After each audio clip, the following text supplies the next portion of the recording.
नमस्कार, opinion post internet TV के इस खास प्रोग्राम खबरों की खबर में आपका स्वागत है। आज सुप्रीम कोर्ट ने अयोध्या मामले पर जो बाबरी मस्जिद और राम जन्मभूमि के विवाद के ऊपर जो केस चल रहा था, जो मुकदमा चल रहा था, उस पर अपना वर्डिक्ट दे दिया है और ये बता दिया है कि ये जगह जो है वो राम जन्मभूमि न्यास को दे दी जाए और मुसलमानों के लिए अयोध्या में ही कहीं एक दूसरी जगह पे मस्जिद बनाने के लिए 5 एकड़ भूमि दे दी जाए। इस फैसले के बाद या पहले जो एक आशंका जताई जा रही थी कि कहीं गड़बड़ी की वारदातें ना हो जाएं, कहीं हिंसा ना हो जाए, लेकिन ये बड़ी सुकून देने वाली बात ये रही कि कहीं से भी अभी तक कोई हिंसा की खबर नहीं आई है। हम सुबह में भी देख रहे थे, दिल्ली की सड़कों पर भी देख रहे थे और दूसरी जगहों पे भी जो रिपोर्टें आ रही थी उसमें यह था कि लोग आराम से अपने जो रोज़ाना के जो काम होते हैं, डेली के काम, उसमें मशगूल थे। लोग ऑफिसों में जा रहे थे। हाँ, एहतियातन स्कूल वगैरह ज़रूर बंद कर दिए गए थे ताकि अगर कोई अनटुवर्ड या कोई अप्रिय घटना हो तो उसमें बच्चों को परेशानी ना हो। लेकिन लोग दफ्तरों में हाजिरी उसी तरह से रही, ट्रेनों में लोग उसी तरह से सफ़र करते रहे। ये बड़ी राहत और सुकून देने वाली बात थी इस फैसले को लेकर। दूसरी चीज़, अभी इसमें इस फैसले को लेकर एक बड़ी कमेंट्री जो है हमें मीडिया के ऊपर भी, जो ब्रॉडकास्ट मीडिया है उसके ऊपर भी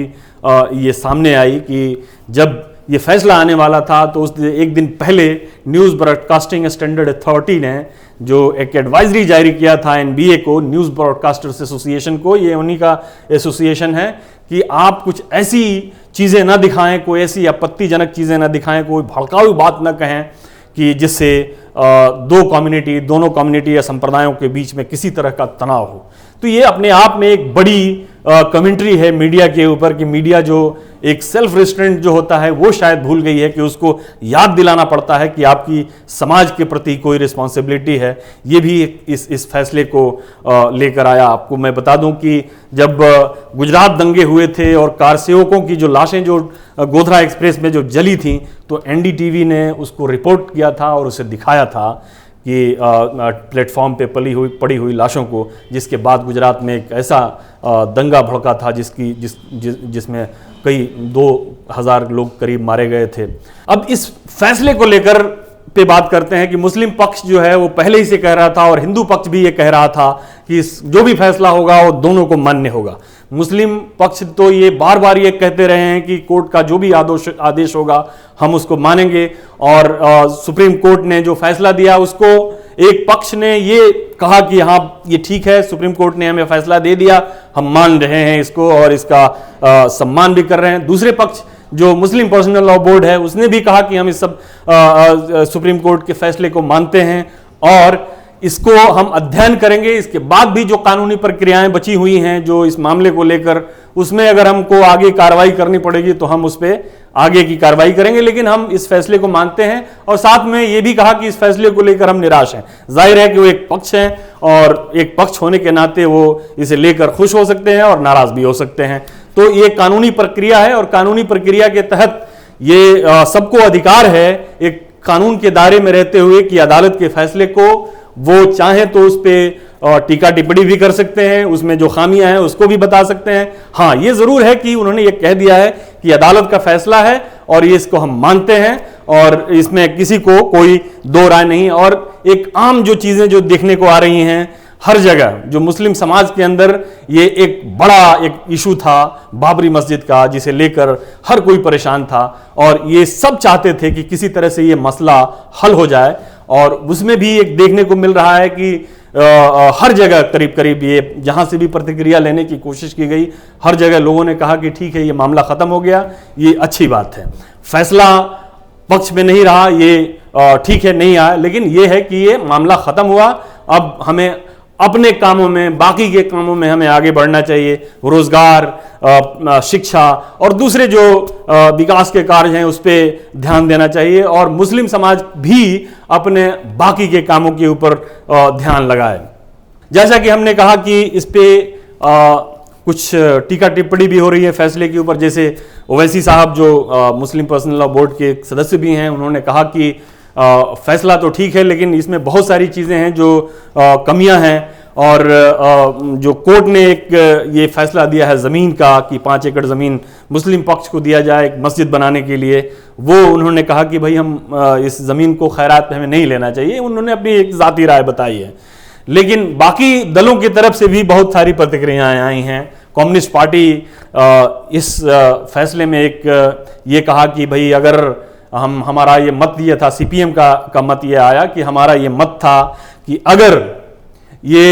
दोनों पक्ष मिलके इस मामले को सुलझा नहीं पाते हैं तो अदालत के ऊपर इसे छोड़ देना चाहिए, और ये अदालत का फैसला आ गया। लेकिन साथ में वो ये भी कहना नहीं भूले हैं कि ये कि चूंकि अदालत ने, सुप्रीम कोर्ट ने ये माना है कि जो बाबरी मस्जिद का जो ढांचा था उसको गिराना एक आपराधिक मामला था, तो ये मांग की है इन्होंने, सीपीएम ने, कि इसके ऊपर एक त्वरित कार्रवाई करते हुए जिस तरह से एक एक्सपेडाइट वे में जो बाबरी मस्जिद का जो टाइटल सूट था इसके ऊपर अदालत ने, सुप्रीम कोर्ट ने इसकी सुनवाई मुकम्मल की, उसी तरह से एक त्वरित वे में इसको भी जो बाबरी मस्जिद गिराने का जो मामला था उसके के ऊपर भी ये किया जाए। दूसरी तरफ जो दूसरे नेता हैं उन्होंने भी, जो लालू यादव के सुपुत्र जो हैं आरजेडी के अभी वही करता धरता हैं, उन्होंने भी ट्वीट किया है और इस फैसले को लेकर एक समाज में सौहार्द और शांति बनाने की अपील की है। मुलायम सिंह के पार्टी की तरफ से इसके ऊपर कोई प्रतिक्रिया नहीं आई है। अखिलेश यादव अभी तक तो नहीं आई थी, जब हमने इसको चेक किया था अखिलेश यादव के ट्विटर के ऊपर भी कुछ नहीं था, और न ही सीपीएम के समाजवादी पार्टी के ट्विटर के ऊपर था। मायावती ने ये अंबेडकर को बीच में लाना नहीं भूली, उन्होंने भी अपनी सियासत इसमें ली कि अंबेडकर ने जो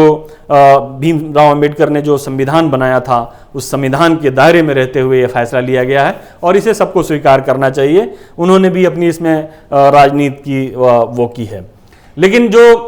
असल मामला है वो कांग्रेस के सेकुलरिज्म के ऊपर है। कांग्रेस पार्टी हिंदुस्तान की सबसे बड़ी पार्टी रही है। हिंदुस्तान में अब तक जो मसले हैं वो कांग्रेस के ही दौर में पैदा हुए, और ये भी मसला जो था बाबरी मस्जिद का, ये कांग्रेस के दौर में ही पैदा हुआ था। ये 1949 में जब इसमें मंदिर, इसमें मूर्तियां रखी गईं और मूर्ति रखने के बाद इसमें ताला लगा, उसके बाद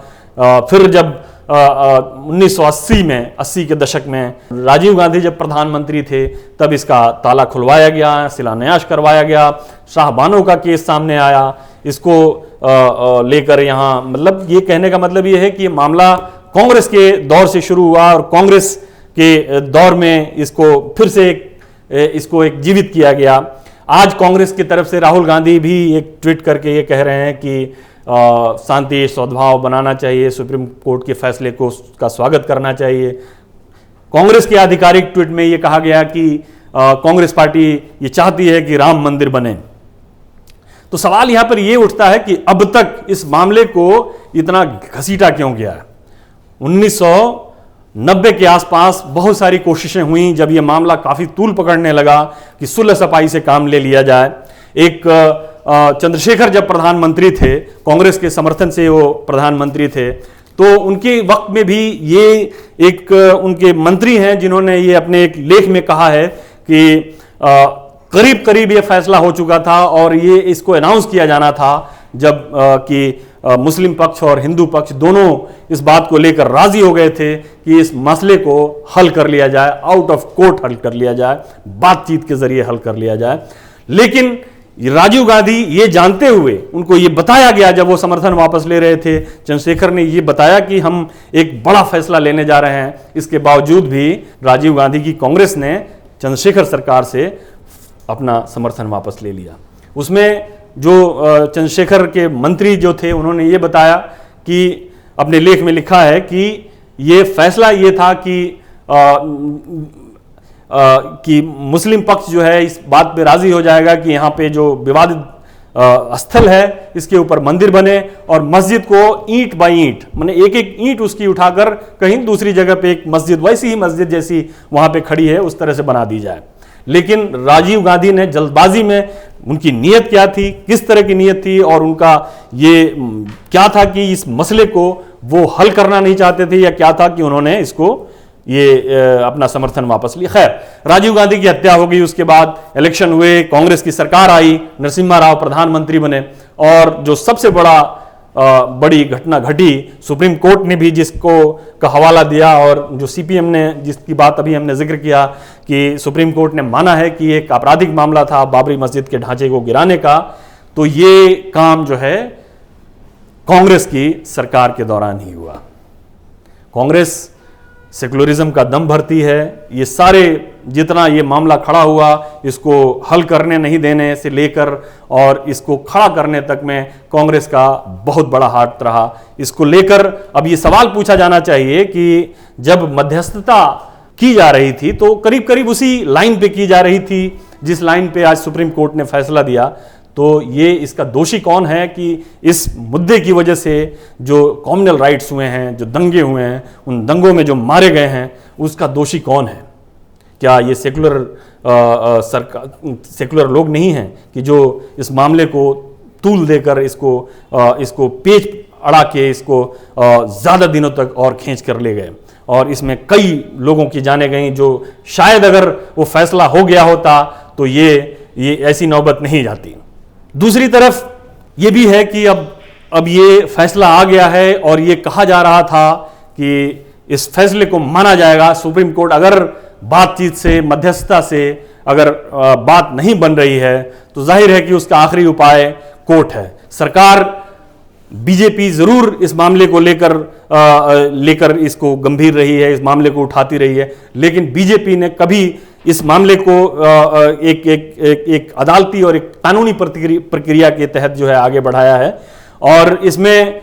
कोर्ट ने फैसला दिया है और कानून के तहत फैसला हुआ है, साक्ष्यों के आधार पे हुआ है और इस पे टीका टिप्पणी करने का, इस पे नुक्ताचीनी करने का सबको हक है, लेकिन ये एक बड़ा सवालिया निशान जो है ये कांग्रेस खास तौर पे, चूंकि वो बड़ी पार्टी है और सेकुलरिज्म का दम भरती है, उसके ऊपर है कि उसने उसके रहते हुए इस मसले को काफी दिनों तक तूल खामखा का दिया गया और इसको उलझा के रखा गया और इसकी वजह से काफी लोगों की जानें जो गई वो शायद नहीं जाती अगर इसको आउट ऑफ कोर्ट सुलझा लिया गया होता। इसमें बीपी सिंह का भी नाम आया, मुलायम सिंह का भी नाम आया कि इन लोगों ने भी अपने ज़ाती मफाद के लिए, ज़ाती फ़ायदे के लिए इस मसले को हल करने में अड़चनें पैदा की। ज़ोया हसन ने अपनी किताब कांग्रेस आफ्टर इंदिरा में लिखा है कि देश के अंदर जो बड़ी बड़ी घटनाएं हुई, चाहे वो आज़ादी के नॉन कोऑपरेशन, सविनय अवज्ञा आंदोलन या आज़ादी की लड़ाई या आज़ादी हासिल करना, पहली सरकार बनाना, 1975 की इमरजेंसी या फिर बाबरी मस्जिद का मसला, ये सारी घटनाएं जो थीं, जो इपक थीं, एक डिफाइनिंग मोमेंट थीं, ये सब कांग्रेस के वक्त में घटित हुई, कांग्रेस के सामने घटित हुई। और कांग्रेस जो है, हिंदुस्तान की हिस्ट्री जो है, हिंदुस्तान की पॉलिटिकल हिस्ट्री, वो कांग्रेस की हिस्ट्री के साथ इंटरट्वाइंड है। लेकिन अब जो है ये कांग्रेस अपनी गलतियों की वजह से, अपनी नीतियों की वजह से इस अधिकार को खोती हुई नज़र आ रही है। इस मामले में भी कांग्रेस जो है, कांग्रेस ने एक बड़ा अजीबोगरीब और अजीब तरह का रोल उसने पेश किया जो एक नेशनल पार्टी के लिए ठीक नहीं था। लेकिन अब ये फैसला आ गया है और खुशी की बात ये है कि ये सब लोग इसको मान रहे हैं। मुस्लिम पक्ष भी इसको लेके अपना जो उसकी तरफ से प्रतिक्रिया आई है वो ये है कि हम इस फैसले को मान रहे हैं। आम लोग भी ये, जैसा कि मैंने बताया कि अब तक की रिपोर्टें आ रही हैं उसमें आम मुसलमान भी ये कह रहा है कि ठीक है, फैसला हमारे हक में नहीं आया, लेकिन ये फैसला आ गया, ये बड़ी बात है। एक बड़ा जो विवाद था वो विवाद अब ख़त्म हो गया और हमें अब अपने मसलों के तई, जो मुस्लिम समाज का जो मसला है, एजुकेशन का है, रोज़गार का है, उसके ऊपर अब ध्यान केंद्रित करने का समय आ गया है। आज के प्रोग्राम में बस इतना ही। हमारे वीडियोस को लाइक करते रहिए, हमें सब्सक्राइब करते रहिए। नमस्कार।